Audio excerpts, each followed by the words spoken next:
Oui Vincent, alors je suis à côté de la plage du Poulbert de la Trinité-sur-Mer, sur la zone de l'Estran. Et juste derrière moi, il y a la fameuse plage du Mendu de Carnac. Je vais tout de suite retrouver notre guide nature du jour, Franck. Franck, quelles sont les caractéristiques de cette zone qu'est l'Estran? Alors, si on définit l'estran, c'est la zone de balancement des marées, c'est là où la mer avance et se retire. Oui. Et une multitude d'animaux y vivent, bien sûr, avec les variations des marées et du temps.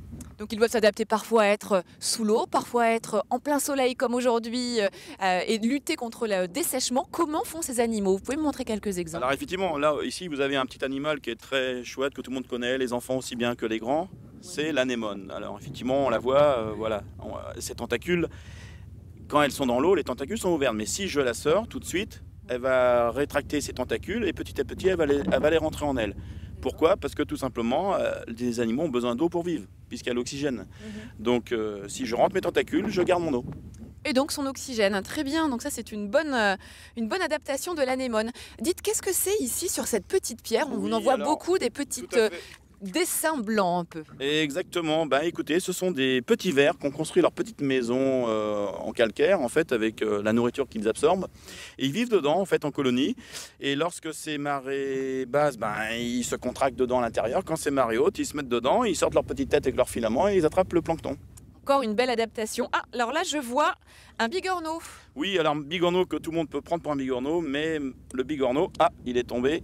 Eh bien, il est tout noir. Et il a une forme plutôt arrondie. Donc ça c'est quoi? C'est une gibule qui n'est pas un coquillage qui se mange, mais qui va consommer comme les bigorneaux, les brouteurs. D'ailleurs, un conseil que l'on peut donner à tous les pêcheurs qui viennent ici pratiquer la pêche à pied, qui est extrêmement important. Ben oui, importante pour tout le monde, pour nous et en contrepartie pour les animaux, c'est effectivement la pierre qui est vraiment la maison des animaux. Quand je pêche, je soulève la pierre, mais vraiment tout doucement, je fais attention de ne pas écraser quoi que ce soit, je prends les animaux que j'ai besoin et quand j'ai fini ma pêche, je remets ma pierre tout doucement. Voilà, c'est un geste simple qui peut apporter beaucoup pour les animaux de l'estran et aussi pour les pêcheurs. Quand ils veulent pêcher les animaux, ben, ils en retrouvent après. Et voilà, un geste à respecter pour éviter un stress supplémentaire aux animaux qui sont dans une zone déjà extrêmement sensible pour eux. Oui Vincent, alors après les animaux de l'Estran, intéressons-nous cette fois à la flore d'un espace naturel sensible que constituent les dunes de la Trinité-sur-Mer. Je retrouve notre guide nature Franck. Franck, quelle est l'espèce végétale la plus emblématique du système dunaire? Eh bien, celle qui est devant nous, en fait, celle-ci, qu'on appelle l'Oya, qu'on retrouve avec cette tige avec des petites fleurs, hein, comme un blé, en fait. Et elle pousse dans ce sable qui est encore mobile. Et en fait, ce sable, si on n'y fait rien, avec le vent, il Gagne sur les terres. il gagne sur les terres. Et c'est une plante qui a un système racinaire très développé et qui va aller chercher la nourriture qu'elle a besoin, les éléments minéraux et l'eau.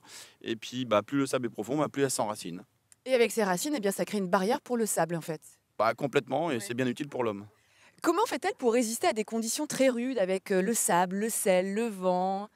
Eh bien, regardez, si je prends simplement cette petite feuille de l'Oya,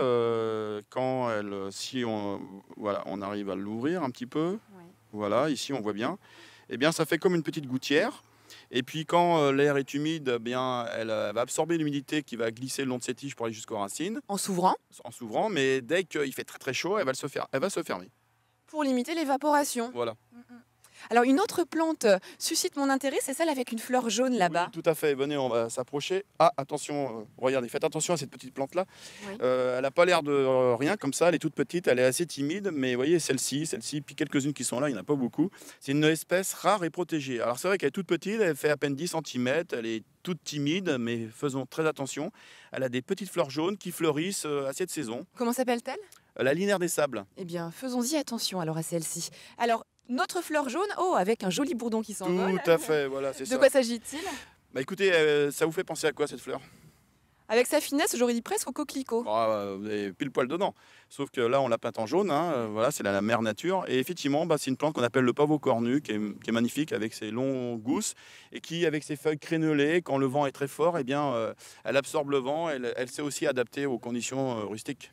Eh bien, merci beaucoup en tout cas pour toute cette présentation de la flore. Ouvrez les yeux quand vous vous promenez le long des côtes, mais surtout, attention, ne piétinez pas et respectez bien les barrières.